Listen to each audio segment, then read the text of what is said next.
to the Love of Art Festival here at Ali Mall. Tonight we embark on a journey of creativity, inspiration, and profound beauty.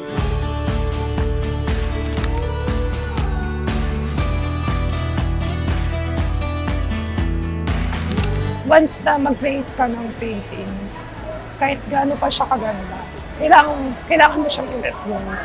Yung painting kasi symbolizes siya ng identity mo as an artist. So yung tao na makaka-appreciate ng painting mo, meron ka ng bond ng identity mo sa kanya. Exactly. Parang may connection na talaga siya. Kaya hindi na ako tumigil. Talagang nakuha na niya talaga yung parang puso ko ba. Dire-diretso na yung titig ko sa kanya hanggang sa pinag-aaralan ko siya.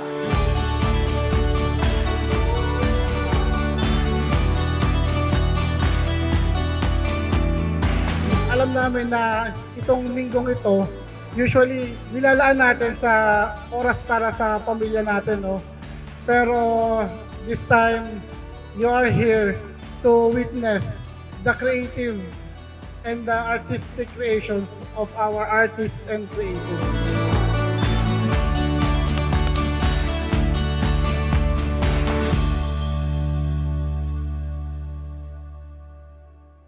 What I like about lotus flower is that it grows from the mud, dirty areas, and it travels following the light. And when it emerges in the water, it blooms untainted.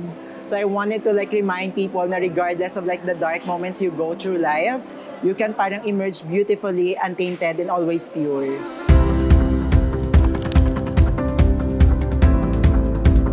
I am just happy to see similar people and new people here, new artists.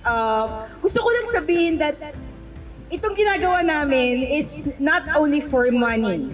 This is our passion, our bliss, and this is what makes us happy. Kasi naniniwala ako na bawat tao may kanya-kanyang kwento. Bawat tao may kanya-kanyang storya. Nararamdaman ko yung purpose natin sa mundo na dahilan ba tayo nabubuhay. Yun yung laging nagpapatuloy sa akin sa paggawa ng art. Kasi hindi ako nabuboring, masaya ako sa ginagawa ko.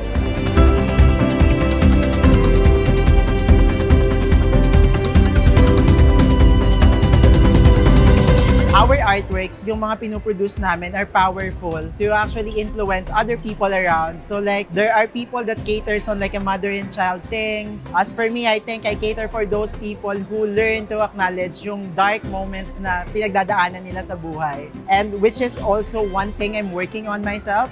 It's more of self-love, self-discovery. Kasi parang enable to love other people, kailangan mag-start siya within you. Kailangan mahal mo muna yung sarili mo bago mo ma-share yung love sa ibang tao.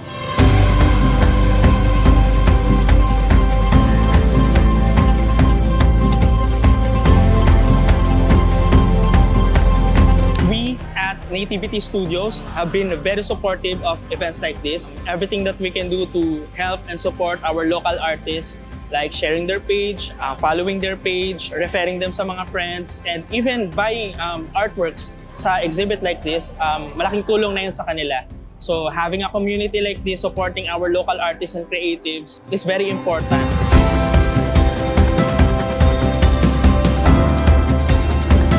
We would like to invite everyone to come and visit the Love of Art Festival. It's a kind of an art exhibition which is organized by Cuarto Arts and Crafts. To experience the diverse arts Here in Ali Mall, MacArthur Activity Area in Araneta City, Quezon City. This event will run until February 16 to February 28. So let's go and enjoy arts here in Ali Mall. please like and follow our social media pages for more upcoming events. Congratulations again and mabuhay ang manlilikhang Pinoy.